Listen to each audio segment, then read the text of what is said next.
Quel sens donner à la représentation des diasporas d'Afrique, de leur culture et de leur mode de vie dans le cinéma?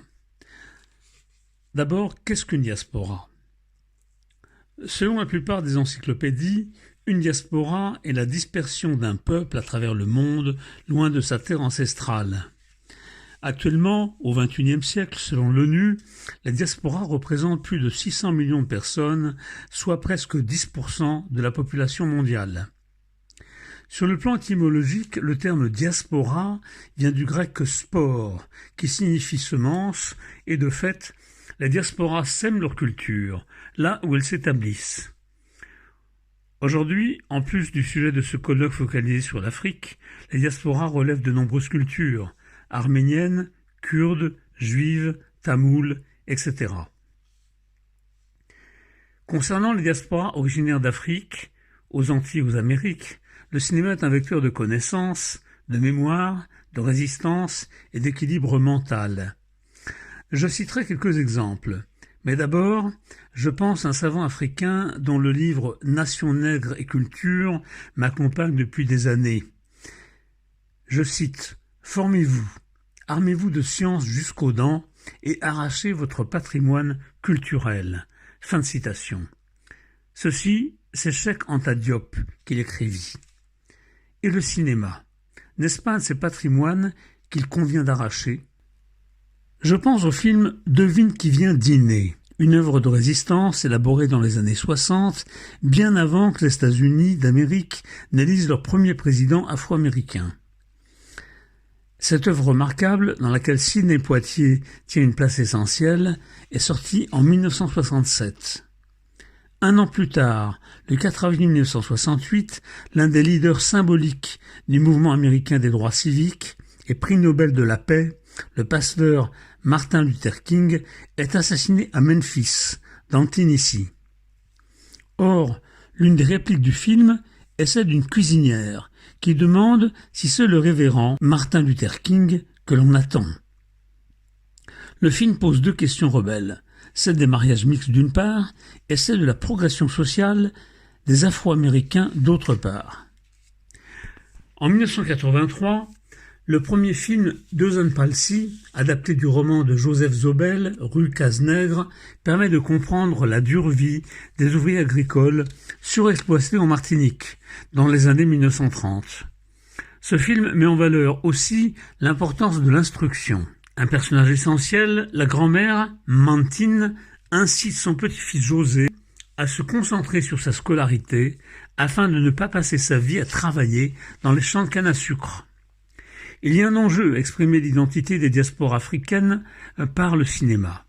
À Cuba, dès sa fondation en 1959, l'Institut cubain des arts et d'industrie cinématographique, l'ICAIC, a permis la valorisation des religions afro-cubaines pratiquées dans toute l'île.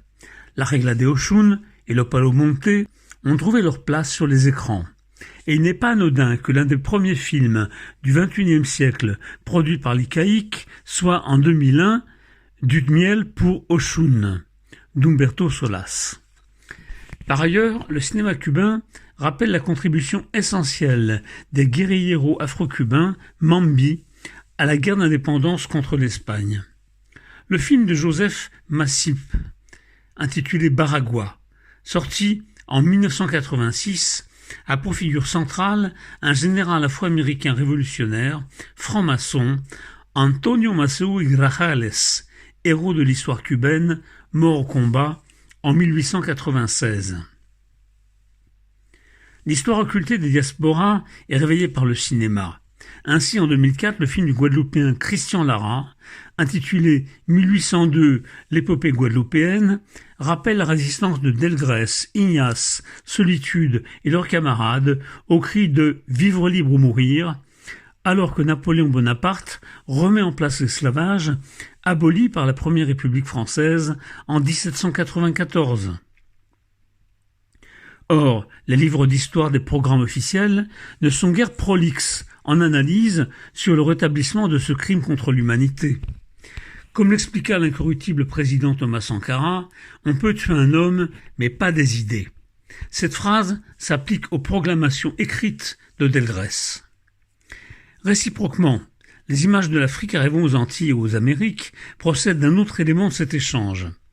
Par exemple, j'ai dirigé un triptyque de 3 films de 52 minutes intitulé « Moi l'Afrique », pensé avec un collectif dans lequel le musicien congolais Gilbert Massala Makongo a joué un déterminant, tout en étant le conteur de cette série. Nous avions conçu cette série pour célébrer d'une façon très rebelle le centenaire de la conférence de Berlin, lors de laquelle, en 1885, les puissances coloniales européennes se sont partagées l'Afrique. Les 3 films ont d'abord été diffusés en prime time sur TF1, qui était alors une chaîne de service public, bien plus libre que ce qu'elle est devenue depuis sa privatisation. Puis, ils ont été présentés par les télévisions et les festivals, au Bénin, Burkina Faso, Congo, Kenya, Sénégal, etc. Et bien après, en 2012, à Pointe-à-Pitre, Jean-Marc Césaire me disait que ces 3 films, diffusés par le collectif Ciné-Oulé, aux Antilles, avaient enthousiasmé le public. Le cinéma permet aussi de servir la résistance des diasporas. Et cela ne concerne pas que les diasporas venues d'Afrique. Par exemple, la communauté tamoule, qui est très nombreuse aux Antilles, est concernée. Son histoire est liée à la seconde abolition de l'esclavage et à l'évolution du territoire. Après 1848, des milliers de travailleurs indiens furent transportés dans les Antilles pour y être exploités. En dehors de l'état du Tamil Nadu, les Tamouls sont plusieurs millions dans le monde, et leur diaspora va de l'Afrique jusqu'aux Antilles, en passant par l'Amérique et l'océan Indien. En 2009, les Tamouls du Sri Lanka ont été victimes d'une guerre terrible, qui aurait fait plus de 100 000 morts. En 2019, 10 ans après cette tragédie, le film Tamililam, Nation tamoule en résistance, fait œuvre de mémoire et d'espoir.